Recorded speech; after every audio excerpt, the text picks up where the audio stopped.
Hi hello, ഞങ്ങളെ പുതിയൊരു വീട്ടിലേക്ക് എല്ലാവർക്കും സ്വാഗതം. അപ്പം ഇന്നൊരു നോമ്പിൻ്റെ വിശേഷങ്ങളായിട്ടാണ് കേട്ടോ വന്നേക്കണത്. അപ്പോൾ രാവിലെ 4:30 ആകുമ്പോൾ അലാറം വെച്ച് ഏട്ടൻ നീപ്പിച്ചായിരുന്നു കേട്ടോ. അപ്പോൾ രാവിലെ നീക്കാൻ നല്ല മടിയുള്ള കൂട്ടത്തിലാണ് ഞാൻ. രാത്രി എത്ര നേരം വേണമെങ്കിലും ഉറക്കമൊഴിച്ചിരിക്കും, പക്ഷേ രാവിലെ നീക്കാൻ കുറച്ച് പിന്നാക്കാണ്. പക്ഷേ ഇന്നലെ എന്താണെന്നറിയില്ല, അതിനെ മൈദിൽ വെച്ച് കടന്നുകൊണ്ട് തോന്നുന്നു. ഏട്ടൻ ഒരു ആദ്യം വിളിച്ചപ്പോൾ തന്നെ നീച്ചു കേട്ടോ. ഞാൻ ആദ്യമായിട്ടല്ല കേട്ടോ നോമ്പ് എടുക്കുന്നത്, ഞാൻ മുന്നേ എടുത്തിട്ടുണ്ട്. ഞാൻ എല്ലാ പ്രാവശ്യവും എടുക്കാറുണ്ട് കേട്ടോ. അങ്ങനെ ഞാൻ ആപ്പിൾ കഴിക്കുന്നുണ്ട്, പിന്നെ നമ്മുടെ കാടാമുട്ട ഉണ്ട്, തണ്ണിമത്തൻ്റെ ജ്യൂസും പാലും ആയിരുന്നു കേട്ടോ. പാല് കാച്ചി വെച്ചതുണ്ടായിരുന്നു. അപ്പോൾ ആപ്പിളിൻ്റെ കഷ്ണം അധികം കഴിക്കാൻ പറ്റിയില്ല, പക്ഷേ കാടാമുട്ട ഓക്കെ ആയിരുന്നു. പിന്നെ ഞാൻ ജ്യൂസും പാലും കുടിച്ചു കേട്ടോ. ആപ്പിളിൻ്റെ കഷ്ണം ഒരു 5-6 കഷ്ണം ഞാൻ കഴിച്ചു. അപ്പോൾ ഏട്ടൻ പറയുന്നത് മെല്ലെ കഴിച്ചാൽ മതി, സമയമുണ്ട്, ധൃതി വെക്കണ്ടെന്ന് പറയുന്നുണ്ട് ഏട്ടൻ. പറ്റുന്നിടത്തോളം കഴിക്കാൻ പറയുന്നുണ്ട്. അങ്ങനെ ഞങ്ങൾ രണ്ടാളും കൂടിയിട്ട് ഒരു വർത്താനമൊക്കെ പറഞ്ഞിട്ട് ഇങ്ങനെ കഴിക്കുന്നുണ്ട്. അപ്പോൾ ഏട്ടൻ കഴിച്ചില്ല കേട്ടോ, ഏട്ടൻ ബ്രഷ് ചെയ്തിട്ടുണ്ടായിരുന്നില്ല. അപ്പോൾ ഏട്ടൻ ഇങ്ങനെ വീഡിയോ എടുത്ത് തരുന്നുണ്ട്. അങ്ങനെ ഞാൻ എന്താ കഴിക്കലൊക്കെ കഴിഞ്ഞു. അപ്പോൾ കഴിക്കലൊക്കെ കഴിഞ്ഞ് മറ്റേ പാത്രങ്ങളൊക്കെ കഴുകി വെച്ചതിൻ്റെ ശേഷമായിരുന്നു കേട്ടോ ബാങ്ക് കൊടുത്തത്.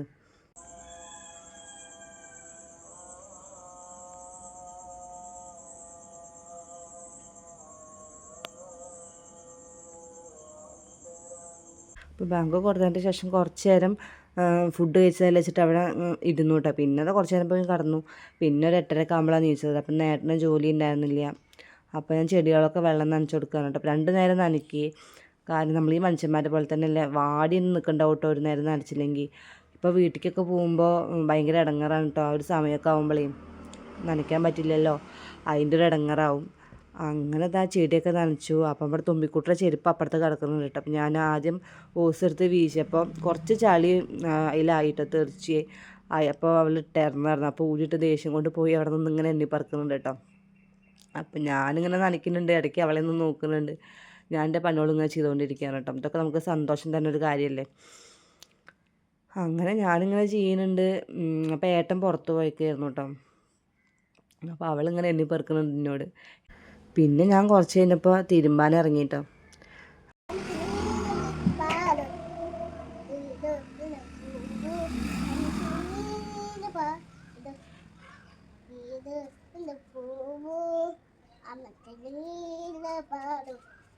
ഇപ്പം ഞാൻ വോയിസ് ഓവർ കൊടുക്കാഞ്ഞത് വേറെ ഒന്നല്ല കേട്ടോ. നമ്മുടെ തുമ്പിക്കുട്ടിയുടെ പാട്ട് നിങ്ങൾ കേട്ടോ, ശ്രദ്ധിച്ചോ?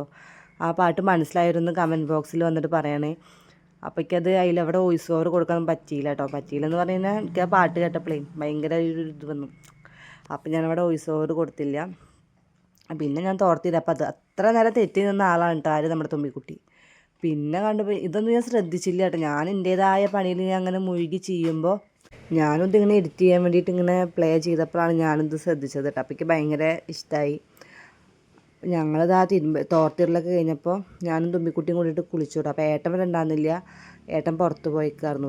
ഈ വീട്ടിൽ വന്നതിൻ്റെ ശേഷം എൻ്റെ 2ാമത്തെ നോമ്പാണ് കേട്ടോ. പിന്നെ കല്യാണം കഴിഞ്ഞ സമയത്ത് എടുക്കാൻ പറ്റിയിട്ടില്ല, കല്യാണത്തിന് മുന്നേ എടുത്തതാണ് കേട്ടോ. ഈ വീട്ടിൽ വന്നിട്ടാണ് ഇവന് എടുക്കൽ തുടങ്ങിയത്. കാരണം നമ്മൾ തുമ്പിക്കുട്ടീനെ കല്യാണം കഴിഞ്ഞ ശേഷം ഞാൻ പ്രഗ്നൻ്റ് ആവുകയും ചെയ്തു. പിന്നെ ഉണ്ണി ഫീഡ് ചെയ്യുന്ന ഉണ്ണിയിലായിരുന്നു, അങ്ങനെ എടുക്കാൻ പറ്റിയില്ല. പിന്നെ ഇവിടെ വന്നതിൻ്റെ ശേഷമാണ് കേട്ടോ നോമ്പ് എടുക്കൽ തുടങ്ങിയത്. കല്യാണത്തിന് മുന്നേ എടുത്തായിരുന്നു. പിന്നെ എൻ്റെ 2 ഫ്രണ്ട്സാണ് കേട്ടോ എല്ലാം പറഞ്ഞു തന്നത്. പിന്നെ ഞങ്ങൾ വീടിൻ്റെ തൊട്ടപ്പുറത്തെ താത്തണ്ട്, സൈദരിക്കായുടെ വൈഫ്. ആ താത്ത എനിക്ക് ഇവിടുത്തെ എല്ലാ കാര്യങ്ങളും തന്നെ പറഞ്ഞു തന്നത് കേട്ടോ. പിന്നെ ഞങ്ങളെ കുളിയൊക്കെ കഴിഞ്ഞു.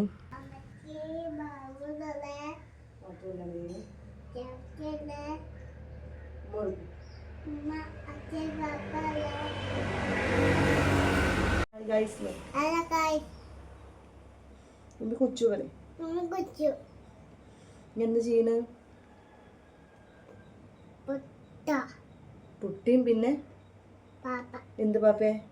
ചോച്ചപ്പാപ്പ. അമ്മ ചോച്ചപ്പാപ്പ ഉണ്ടാക്കട്ടെ? ഓക്കെ പറ. പിന്നെ പറയാലോ, ഞങ്ങളൊന്നും ദോശ ഉണ്ടാക്കണത് എങ്ങനെയെന്നറിയില്ല. കറക്റ്റ് ഈ ദോശ ഉണ്ടാക്കുന്ന സമയത്ത് ഞങ്ങൾ വീഡിയോ എടുക്കേണ്ട ദിവസമാവും കേട്ടോ. വേറെ പലരും ഉണ്ടാക്കാതെയൊക്കെയില്ല. നമ്മുടെ തുമ്പിക്കുട്ടിക്ക് ഏറ്റവും കൂടുതൽ ഇഷ്ടം ദോശയാണ്. പിന്നെ നമ്മളത് കഴിച്ച് നമുക്കത് ഭയങ്കര ലൈക്കായിട്ടോ. അങ്ങനെ ഞങ്ങൾ ഉണ്ടാക്കുകയാണ്. അപ്പോൾ ഞാൻ രാവിലെ അത്താഴത്തിന് ഞാൻ കാടമുട്ട പുഴുങ്ങിയായിരുന്നല്ലോ. അപ്പോൾ ഞാനത് കുറച്ച് മാറ്റി വെച്ചായിരുന്നു ഏട്ടനും തുമ്പിക്കും. അപ്പോൾ അവർക്ക് ദോശ ഉണ്ടാക്കുന്നുണ്ട്, കാടമുട്ട അങ്ങനെ തോല് കളയുന്നുണ്ട് കേട്ടോ. അപ്പോൾ നമ്മുടെ തുമ്പിക്കുട്ടി വെയിറ്റിംഗ് ആണ് കേട്ടോ പാപ്പ കഴിക്കാൻ. പിന്നെ ഇങ്ങനെ ദോശയൊക്കെ ഇങ്ങനെ പിച്ചിട്ട് കൊടുത്തു കഴിഞ്ഞാൽ അവൾ തന്നെ കഴിച്ചോളൂ കേട്ടോ. അപ്പോൾ ആ കാര്യത്തിലൊക്കെ ആൾ പക്കയാണ്. അങ്ങനെ പിന്നെ ഉച്ചാമ്പളത്തെ വിശേഷമാണ് കേട്ടോ പിന്നെ കാണിക്കണത്. പിന്നെ ഞാനിതാ സബോള അരിയുണ്ട്, അതുപോലെ ക്യാരറ്റ് ഉണ്ട്, പച്ചമുളക് അരിഞ്ഞിട്ട് ഏട്ടനൊരു സർലാസ് ഉണ്ടാക്കണം. ഏട്ടന് അങ്ങനത്തെ ഐറ്റംസൊക്കെ ഭയങ്കര ഇഷ്ടമാണ്. പിന്നെ ചൂടുമല്ലേ. പിന്നെ ഞങ്ങളിപ്പോൾ തേങ്ങ അരച്ച കൂട്ട് അങ്ങനെ വല്ലാണ്ട് വെക്കാറില്ല, കാരണം നല്ല വെയിലല്ലേ. അപ്പോൾ പിന്നെ കൂട്ടാനൊന്നും ചിലവാവണില്ല. അപ്പം ഇന്നലത്തെ വറുത്തപ്പൊടി ഉണ്ടായിരുന്നു. പിന്നെ ഏട്ടൻ പറഞ്ഞു ഏട്ടന് മാത്രമല്ലേ വേണ്ടൂ, എനിക്ക് നോമ്പാണ്, പിന്നെ ഉണ്ണിക്കായാലും അത് കുറച്ചല്ലേ വേണ്ടൂ. അപ്പോൾ ഏട്ടൻ പറഞ്ഞു വറുത്തപ്പൊടി അത് മതി. സർലാസും മാങ്ങച്ചാറും ഉണ്ടാക്കിയിട്ട് പിന്നെ പപ്പടം ഉണ്ടായിരുന്നു. അങ്ങനെ ഏട്ടന് കഴിക്കാൻ കൊടുത്തു കേട്ടോ. പിന്നെ ബാക്കി വിശേഷമൊന്നും എടുക്കാൻ പറ്റില്ല. പിന്നെ ചിക്കൻ വാങ്ങിക്കൊടുന്നു, അതൊക്കെ നേരാക്കി നൂൽപുട്ടുണ്ടാക്കി. അതൊക്കെ കഴിഞ്ഞിട്ട് വിളക്ക് വയ്ക്കുകയാണ് കേട്ടോ. മേലൊക്കെ കഴുകി വന്നിട്ട് വിളക്ക് വയ്ക്കുകയാണ്. അപ്പോൾ ഇപ്പോൾ സമയം ഏകദേശം ഒരു 6:05 ആ ഒരു സമയമൊക്കെ ആയിട്ട് അത്രയൊക്കെ ആയിരുന്നു. അപ്പോൾ പിന്നെ ബാക്കിയുള്ള പരിപാടികൾ നോക്കാണ്ട്, അപ്പോൾ വിളക്ക് വെച്ചിട്ട് വേണം ബാക്കിയുള്ള അറേഞ്ച്മെൻറ്റ്സൊക്കെ ചെയ്യാൻ വേണ്ടിയിട്ട്. അങ്ങനെ വിളക്കൊക്കെ വെച്ച് ഉള്ളിലും വിളക്കൊക്കെ കാട്ടിയിട്ടോ. അപ്പോൾ നമ്മുടെ തുമ്പിക്കുട്ടി ഈ നേരത്തൊക്കെ നല്ല ഉറക്കമാണ്. അവൾ തന്നെ ഉറങ്ങാറൊന്നുമില്ല അപ്പോൾ ഈ ചൂട് കാരണം. ഇന്നിപ്പോൾ എന്താണെന്നറിയില്ല, അവൾ ഉച്ചയ്ക്ക് കിടന്ന് ഉറങ്ങിയതാണ് കേട്ടോ. അപ്പോൾ ഞാൻ നേരത്തെ പറഞ്ഞിരുന്നല്ലോ സൈദരിക്കായുടെ ഭാര്യ എനിക്ക് എല്ലാ കാര്യങ്ങളും പറഞ്ഞു തന്നെന്ന്. അപ്പോൾ ആ താത്ത എനിക്ക് പത്തിരി, ചിക്കൻ കറി, അതേപോലെ സമൂസ, കായ ബജ്ജി, അതുപോലെ തരിക്കഞ്ഞിയൊക്കെ തന്നയച്ചു കേട്ടോ. അതേപോലെ ഏട്ടൻ മാംഗോ ജ്യൂസും അതുപോലെ നമ്മുടെ തണ്ണിമത്തൻ ജ്യൂസും ലെയിമും ഉണ്ടാക്കി തന്നായിരുന്നു. അതുപോലെ ഓറഞ്ച് ഏട്ടൻ വാങ്ങിയായിരുന്നു, ഓറഞ്ചും കാരയ്ക്കും. പിന്നെ ആപ്പിളിൻ്റെ വീട്ടിൽ നിന്ന് വാങ്ങിക്കൊടുത്തയച്ചായിരുന്നു കേട്ടോ. അപ്പോൾ അങ്ങനെ ഒക്കെപ്പാടായിട്ട് നോമ്പ് തുറക്കുകയാണ്. അപ്പോൾ ഈ സമയത്ത് എന്താ പറയുക, ഒരു ഫീലിംഗ് അത് എടുത്തവർക്കാണ് കേട്ടോ അറിയാൻ പറ്റുള്ളൂ. പറയാം, നമ്മൾ ഓവറായിട്ടൊന്നും കഴിക്കില്ല. ഞാൻ ആകെ കുടിച്ചത് ആ വെള്ളങ്ങളും തരിക്കഞ്ഞി കുറച്ചേ കുടിച്ചുള്ളൂ. പിന്നെ ഒരു കഷ്ണം ഒരു ഫ്രൂട്ട്സ് എടുത്ത് കഴിച്ചു. ഇത്രേ ഞാൻ കഴിച്ചുള്ളൂ കേട്ടോ. ബാക്കിയൊക്കെ ഞാനൊരു 9 മണിക്ക് ശേഷമാണ് കഴിച്ചത്. വെള്ളം കുടിച്ചപ്പോൾ തന്നെ അത്യാവശ്യം വയറ് നിറഞ്ഞായിരുന്നു. ഞാൻ പറഞ്ഞില്ലേ, നോമ്പ് എടുക്കുമ്പോൾ ഞാൻ ഒരു കാര്യം പ്രാർത്ഥിച്ചിട്ടാണ് ചെയ്യാറ്. അത് എനിക്ക് നടക്കാറുണ്ട്, ലൈഫിൽ നടക്കാറുണ്ട് കേട്ടോ. അങ്ങനെ ഞാനിപ്പോൾ ഈ 3 പ്രാവശ്യം എടുത്തപ്പോഴും എനിക്ക് ആ ഒരു കാര്യം നടന്നിട്ടുണ്ട്. അപ്പോൾ ആ കാര്യത്തിൽ ഞാൻ ഭയങ്കര സന്തോഷം. എന്ന് വെച്ചാൽ നടക്കുമ്പോൾ നമുക്ക് ആ ഒരു നോമ്പെടുത്തന്നെ ആ ഒരു റിസൾട്ട് കിട്ടല്ലേ. എനിക്ക് കഴിഞ്ഞ പ്രാവശ്യം നോമ്പെടുത്തപ്പോൾ തന്നെ അത് അന്ന് വൈകുന്നേരം ആകുമ്പോഴേക്കും ആ ഒരു കാര്യത്തിന് റിസൾട്ടായത്. എങ്ങനെ അത് പറഞ്ഞറിയിക്കുക എന്നറിയില്ല കേട്ടോ. എൻ്റെ ഒരു വിശ്വാസമാണത്. അങ്ങനെ ഞാൻ പറഞ്ഞല്ലോ ഈ വെള്ളങ്ങൾ മാത്രമേ കുടിച്ചുള്ളൂ. നൂൽപുട്ട് ഞാൻ ഉണ്ടാക്കിയായിരുന്നു, ചിക്കൻ കറി ഉണ്ടാക്കിയായിരുന്നു, പിന്നെ താത്ത കൊടുത്തയച്ചതുണ്ടായിരുന്നു. പിന്നെ കഴിക്കാൻ കമ്പനിക്കാരുണ്ടല്ലോ, നോമ്പെടുക്കാത്ത ഏട്ടനും കുട്ടിയുണ്ട്. പിന്നെ അവർക്കൊക്കെ ഇഷ്ടമാണ് കേട്ടോ അങ്ങനെ ഫ്രൂട്ട്സൊക്കെ. അപ്പോൾ അവർ കഴിച്ചു. അപ്പോൾ ഏട്ടൻ പറയുന്നുണ്ട് എനിക്ക് ഇഷ്ടമുള്ളത് എന്താ ചെയ്യെടുത്ത് കുടിച്ചോ എന്നൊക്കെ പറയുന്നുണ്ട് കേട്ടോ. ഏട്ടൻ്റെ സപ്പോർട്ടാണ് എന്താ പറയുക എൻ്റെ എല്ലാതിൻ്റെയും വിജയം. എല്ലാത്തിനും ഏട്ടൻ നല്ല സപ്പോർട്ടാണ്. അത് മാത്രമല്ല എന്തിനും നല്ല എഫേർട്ട് എടുക്കും കേട്ടോ. ഇപ്പോൾ രാവിലെ എണീച്ചിട്ട് ഒക്കെ ചെയ്തു തരാനാണെങ്കിലും എല്ലാത്തിനും ഏട്ടൻ ഓക്കെയാണ്. അപ്പോൾ ഏട്ടനും തുമ്പിയും കഴിക്കുന്നുണ്ട് കേട്ടോ. അപ്പോൾ ഇതൊക്കെ തന്നെയുള്ളൂ ഞങ്ങളെ കുഞ്ഞു കുഞ്ഞു നോമ്പിൻ്റെ വിശേഷങ്ങൾ. അപ്പോൾ ഇന്നത്തെ വീഡിയോ ഇത്രയേ ഉള്ളൂ. നാളെ നല്ലൊരു വീഡിയോ ഇട്ട് തരാം. അപ്പോൾ വീഡിയോ ഇഷ്ടപ്പെട്ടെങ്കിൽ ലൈക്ക് ചെയ്ത് കമൻറ്റ് ചെയ്ത് സബ്സ്ക്രൈബ് ചെയ്യാം. Okay, by.